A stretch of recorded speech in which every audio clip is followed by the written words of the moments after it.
संगमनेरला MIDC व्हावी म्हणून त्यांनी उदय सामंत जे आहेत मंत्री त्यांना फोन लावला आणि सांगितलं की 2 महिन्यामध्ये MIDCचं आम्ही नोटिफिकेशन काढू।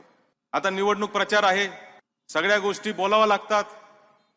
संगमनेरमध्ये MIDC का झाली नाही आजपर्यंत अनेक लोक प्रश्न विचारतात। मला आपल्याला विनम्रपणे सांगायचंय, MIDC करायची असेल तर त्याच्यासाठी पहिलं लागतं पाणी।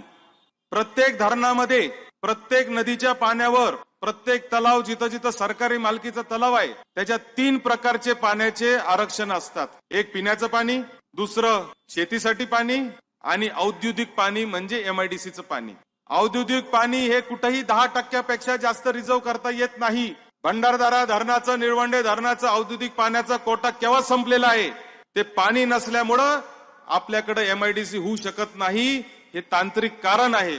आज आपल्याकडे कुठेतरी पाणी आता पोहोचायला लागलेलं आहे आणि म्हणून 7/4/2025 ला म्हणजे आजपासून 8 महिने आधी मी स्वतः उदय सामंतांना पत्र लिहिलं की अहिल्यानगर जिल्ह्यातील संगमनेर तालुक्यातील साकूर पठार भागात महाराष्ट्र राज्य औद्योगिक महामंडळाच्या वतीने औद्योगिक वसाहत स्थापन करण्याबाबत साहेबांनी, आदरणीय उदय सामंत साहेबांनी त्याच्यावर तातडीने कार्यवाही करावी असा शेरा मारला आणि मला सांगितलं पाहिजे की 26/9/2025 ला MIDCचे गणेश राठोड नावाचे प्रादेशिक अधिकारी अहिल्यानगर यांनी जिल्हाधिकाऱ्यांना पत्र लिहिलं की संदर्भ आहे माननीय आमदार सत्यजित तांबे विधान परिषद सदस्य महाराष्ट्र राज्य यांचे पत्र क्रमांक A302/2025 दिनांक 7/4/2025 रोजी माननीय उद्योग मंत्री महाराष्ट्र राज्य यांनी शेरा मारलेलं पत्र आणि त्याच्यानंतरचे सगळे उल्लेख आहेत।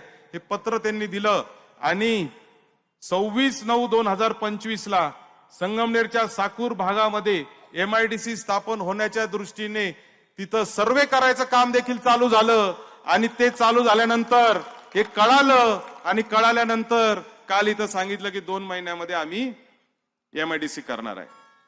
साहेबांनी फोन लावला, कदाचित शिंदे साहेबांना माहिती नसेल। दुसरा फोन शिंदे साहेबांना लावला, बरं ते जाऊ द्या। MIDCचं दुसरं पत्र 13/11/2025 ला परत आलं मला।